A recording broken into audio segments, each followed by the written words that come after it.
악덕 임차인 버티기. 서울 시내 한 다세대 주택을 소유한 임대인 박씨는 최근 난감한 상황을 당했다. 월세 계약이 끝났음에도 임차인이 방을 비워주지 않고 버티고 있기 때문이다.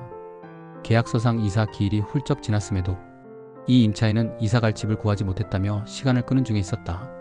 그런데 법적 절차를 밟으려 해도 명도소송 기간이 오래 걸린다는 점을 악용해버리면 임대인 입장에서는 골치가 아플 수밖에 없다. 임차인이 끝까지 버틴다면 어떻게 대응해야 할까? 명도소송이란 임대차 계약이 종료되었거나 적법하게 해지되었음에도 불구하고 임차인이 건물을 점유하고 있을 때 임대인이 제기하는 소송으로 통상 월세 명도소송이나 전세 명도소송 할 것 없이 계약 종료 후 계속 거주를 고집하는 임차인을 상대로 제기하는 소송 절차이다.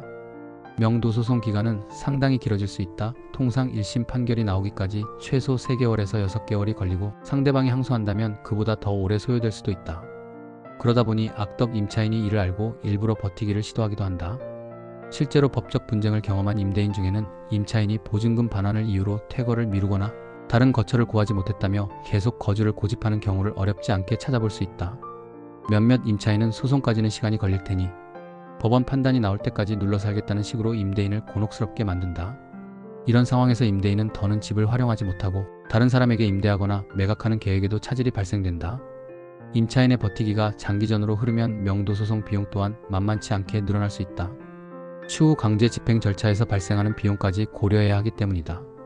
그래서 소송 제기 전부터 조정합의를 시도하는 경우가 많다. 명도소송의 핵심은 결국 임차인이 정당한 사유 없이 건물을 점유한다는 점을 법원에서 입증하는 데 있다. 즉 임대차 계약이 이미 종료되었음을 명확히 밝히고 그에 따른 퇴거 요청을 충분히 했음을 증거로 제시해야 한다. 내용 증명 발송이나 문자, 카카오톡 대화 등 다양한 자료가 법정에서 중요한 근거가 될 것이다. 임차인에게 충분히 퇴거 요구를 했다는 사실을 밝혀야 하기 때문이다. 그러나 실제로 판결이 나더라도 임차인이 또다시 버티면 결국은 강제 집행이라는 단계를 거쳐야 한다. 명도소송에서 승소 판결을 받았다 하더라도 상대방이 퇴거를 거부한다면 법원을 통해 강제 집행을 신청해야 한다.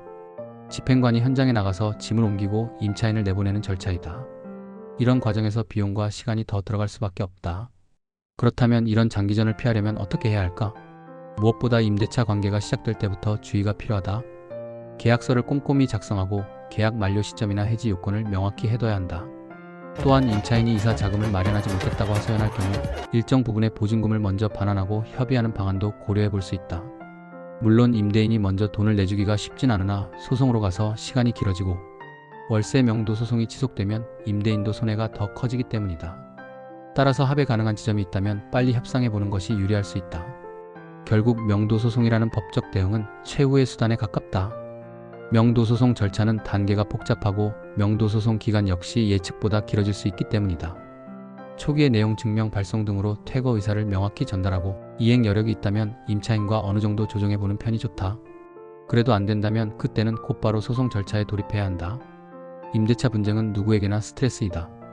특히 임차인이 악의를 갖고 명도소송의 지연을 노린다면 임대인 입장에서는 경제적 심리적 부담이 상당하고 신속하고 정확한 절차 진행이 핵심이다. 처음부터 꼼꼼히 대비하고 필요하다면 경험 많은 전문가에게 도움을 구하는 것이 결국 비용을 절약하고 피해를 최소화하는 길이다. 악덕 임차인이라도 법원이 정한 절차에 따라 대응하면 결국은 해결할 수 있다. 장기화될수록 손해는 커질 수밖에 없다.